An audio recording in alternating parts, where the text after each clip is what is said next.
It was a long journey, isn't it? But well, today it terminates.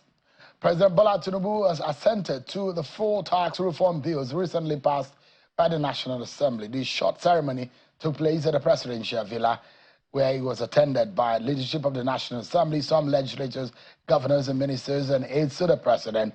The 4 bills, the Nigeria Tax Bill, the Nigeria Tax Administration Bill, the Nigeria Revenue Service Establishment Bill, and the Joint Revenue Board Establishment Bill were passed by the National Assembly after extensive consultation with various interest groups and stakeholders.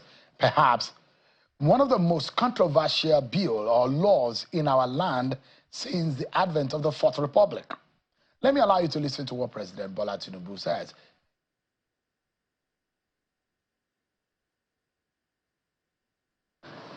Nowhere in the world that tax reform will ever be any easy. Some tax bills that might read in your textbooks might even sound sometimes like reading in English in Japanese. Very difficult, twisted equations, reverse ideologies. At the end of the day, what you must land with is the hope to develop the people and show the right character towards the destination. We are in transit. We have changed the road.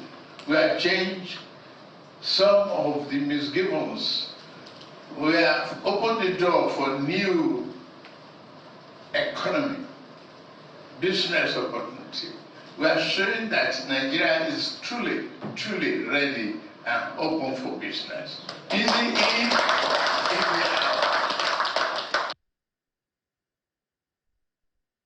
So, what does this mean for Nigeria? Well, when the president came up and set up a committee led by Mr. Taiwo Oyedele, Mr. Taiwo Oyedele, the gentle, easy-spoken man whom we always talk with when we talk about economic and tax issues, became the man on the spotlight. For the several months, himself and his team were working on this bill. It went into a lot of controversy and debate across the country. But today, that controversy seems to have terminated, and it's now law, as passed by the president, an act of parliament. Taiwo Oyedele is here with me tonight. Thank you so much. I must say congratulations to you. Thank you, Shema. Your smiles are different now. Yeah, compared to I'm more relaxed now. month ago. How do you feel? I feel really very excited. I feel like nothing is impossible if we put our minds and hearts to it. And that despite the controversies, we can still work together as one people with one goal. And this shows possibilities can happen anywhere, including Nigeria. So I'm quite happy. And thank you for the session you moderated, the live session. It was one of the big turning points for us. At the height of the misunderstanding, controversy, people started cooking up conspiracy theories, misinformation. It was tough. I think it's right to say that was very difficult. And it could have gone either way. But we're here today, so we're happy. We're proud of the role we played, because that's the role of the media, to help Nigeria in the most difficult period, because that divided. I've not seen in my years of practice, I've not seen a bill that has divided Nigerians more than that, ethnic-wise, religion-wise. It told so many stories. And those who did not know, because it's also something that it is a language that is understood by only the elites. So the average person sees it differently from the elite. And there are a lot of people who were hiding under the disguise of the technical language to whip up sentiment. But thank God that we're here today. But what is more important, on the 8th of August 2023, you were inaugurated, and your life changed. How significant was that for you? Very significantly. Everything, actually, both in terms of my career trajectory, which is a decision I took intentionally, so I'm not complaining. In terms of the financial sacrifices, maybe that is even now smaller looking back. the biggest. So you were getting lower income so it's just because the amount government was going to pay was going to be ridiculous. So I said, you know what, just cover the cost of what you asked me to do. You don't need to pay me a salary, and I'm also fine with that. It's a small sacrifice in the context of the impact that this can make. But the biggest sacrifice turns out to be the emotional impact, particularly on my family. At the height of it, there were people who would cook up stories on blogs, on newspapers. There were headlines that were really very difficult to understand, and it took a toll on my family. My wife, for example, was doing night vigil every night, and then, struggled to stay awake the following day. Thank God my kids are still too young, so they don't know exactly what we've been going through. But it's been tough. It's a big sacrifice. I think it's important to make the point that if Nigerians really truly want a better country, they should not discourage honest people who want to help. It's already a tough decision to try and work in the public sector. Making it harder than it needs to be is not very helpful.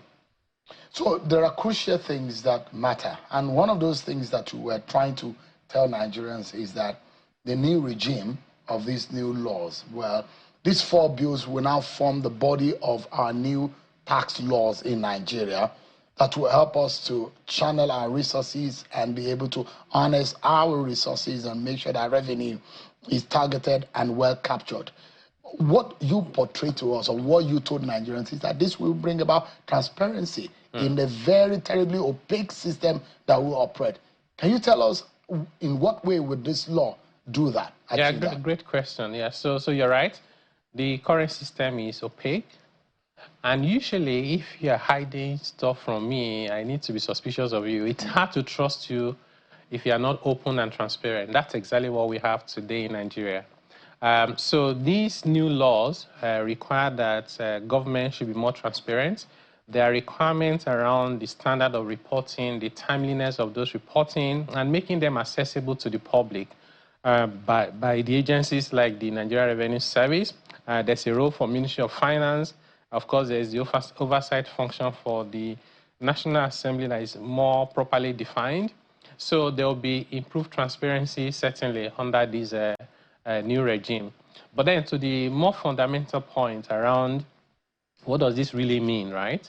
So one of the things we have been saying, because of the low level of trust, many people don't seem to believe us, is that the primary objective of this reform is not to raise more tax revenues.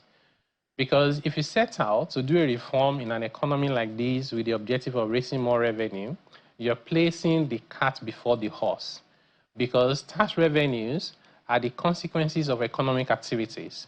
If you don't address how to stimulate economic activities, but you want to collect more taxes, you are chasing shadows. And when you do collect taxes, taxes are a means to an end, not an end in themselves. In other words, the reason why we collect taxes is to cater for the people in terms of their well-being, their welfare, and livelihood. So therefore, your tax system, your fiscal policies, must not in any way distort economic activities, and they must not undermine the well-being of the people. With that in mind, we set out to say primary objectives will be, number one, people-centric. Can we stop taxing poverty? Can we protect small businesses? Can we allow large businesses to become larger? We want Nigerian businesses to be multinationals so that when the price of oil crashes to $40, $50, we don't panic. Imagine if you have 20, 40, 50 Nigerian multinationals earning billions of dollars from around the world and repatriating it back to Nigeria, then we'll become a more stable and prosperous economy. So we want to be people-centric in the reforms. Number two, we want to be efficiency-driven. So are there areas where we are inefficient, maybe how we collect taxes, how government spends the money, and so on and so forth. And then number three is to be growth-focused. How can we grow? Imagine Nigeria being a $2 trillion economy. Even if you collect 10% of GDP as taxes, it's multiple times what we collect now. But beyond that, there are also critical areas where money will come from. Number one is tax evasion. There are people today who are doing what you're doing. They're not, maybe they're even earning more than you, and they're not paying the taxes you're paying. That is not fair, and we shouldn't allow that to continue. That will stop. So this system will not allow that? It will not allow that. As long as you are captured, you must pay taxes. You are banking. You have NIN, you have bank information, you have phone number. Even this phone number you are looking at. You can't hide excellent data. This gives me. You travel abroad, we have the data. You buy land, we have the data. You buy a car or even bicycle or motorcycle, you build a house, you're going to connect to electricity. We have the data. Yeah. You open an investment account, pension account, stockbroking account. We want you to do your activities, but government will track those activities so that when you refuse to report your income correctly, we will find out. We want to get to a point where we will not come to you and say, Sheon, how much did you earn in 2025? No, we'll tell you how much you've earned. It is for you to either disprove or approve. So that system is important. Every country where you see development, this is how they build their society. So are we able to digitize the process? Yes, so that's exactly what we're doing. That's exactly what we're doing. So we're going to digitize everything. So there's a new name now. Including from FRS to NRS, Nigerian Revenue Service. And that Nigerian Revenue Service will then work in collaboration with subnationals. So if you live and work in Ekiti State, for example, you can't go and tell them that actually, by the way, I'm resident in the FCT when you are not resident here. That lie happens every single day in Nigeria today. We'll find out that system will tell us where you're resident. You know that if you move around, your phone can actually tell me where you were yesterday, right?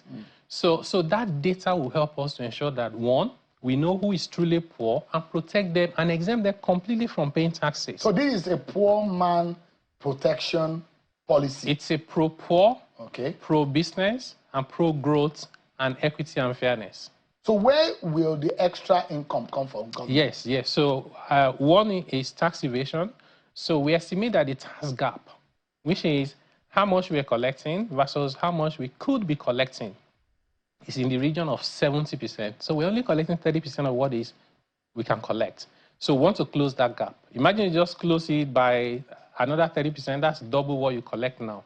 Number two is we have a lot of wasteful incentives that are not just wasteful, they're also distortionary. So we lose money and they create problem for the economy. So we fix that as well. So that's money coming to the government without raising the taxes on the people. And then, of course, there is the one to do with just ensuring that government resources are more efficiently utilized. So these areas combined will be the initial areas where we make money from. But ultimately, the money will come from the economy growing.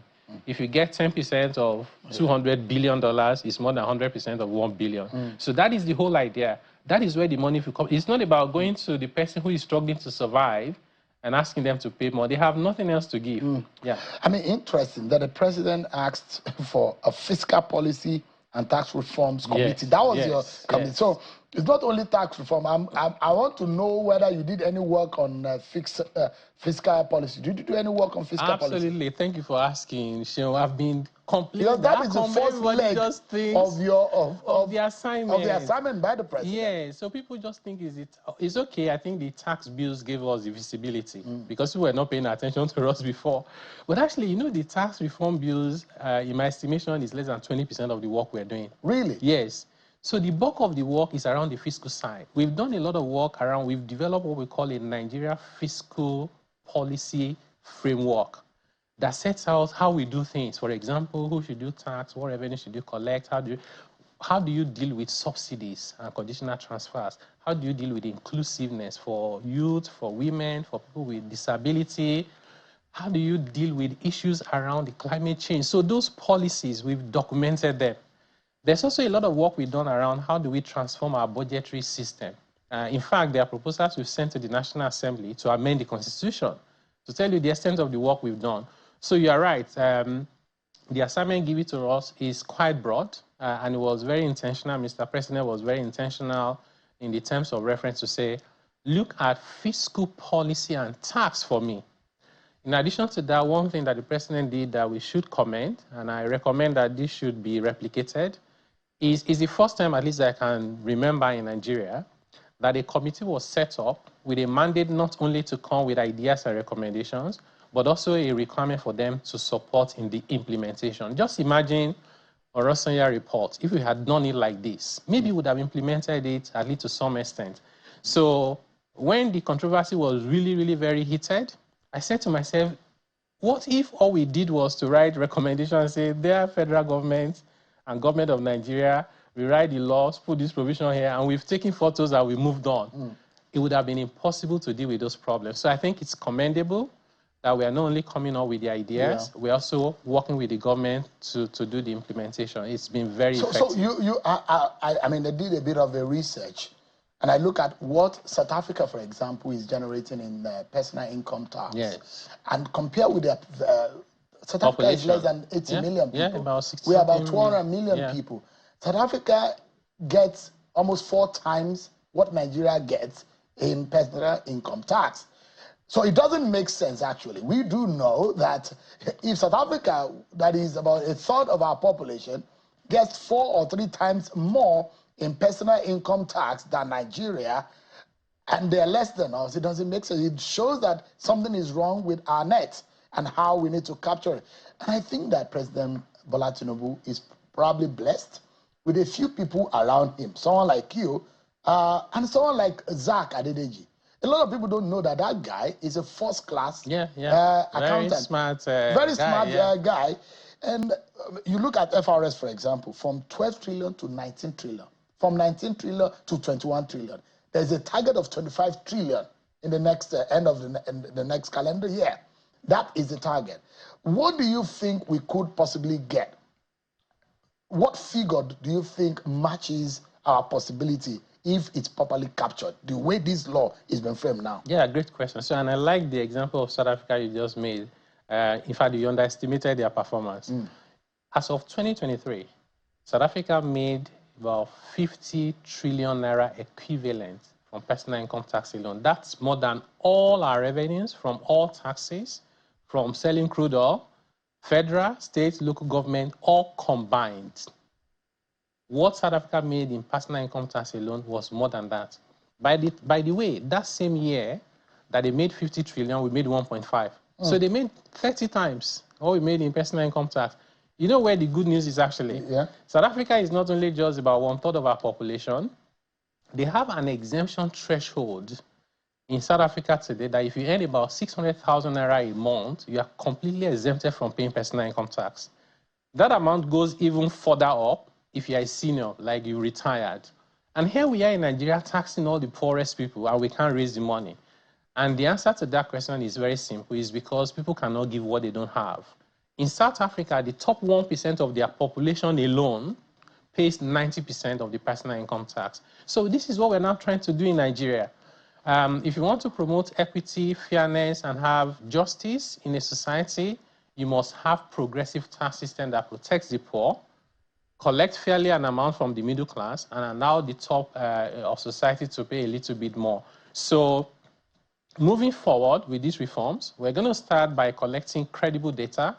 I don't know of any country where people start paying taxes because they're excited to pay. So it's always a reluctant civic responsibility. And the reason is because, you know, if you're hungry and you pay for a meal of food, a plate of meal, you get the benefit immediately. We know that taxes benefit society, but you don't see the direct benefit, so you rather not pay. So South Africa collects about 26% of their GDP in taxes. Nigeria collects, even just recently, we moved to about 13.5% of GDP. If everything works out well, back to your question, Nigeria should be at a minimum of 18 to 20% of GDP. And that should translate to around 50 trillion naira in today's values. So which means, fast forward to another couple of years, that number should go up. Because we need to spend more in infrastructure, human capital development, and investing in tomorrow. We're barely struggling to pay salaries now and borrowing to do almost everything else. That's not sustainable.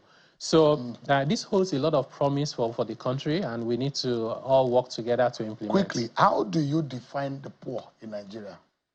That was an interesting, if there's a protection. Yeah, that was an interesting debate we had. By the way, my committee is made up of more than 100 Nigerians who are all very committed. This is one of the excitements that I have gained in the past 2 years on this job. I've always been in Nigeria, but I didn't realize that Nigerians love their country so well. But the point is, we debated this question you asked. We said, who is a poor person in Nigeria?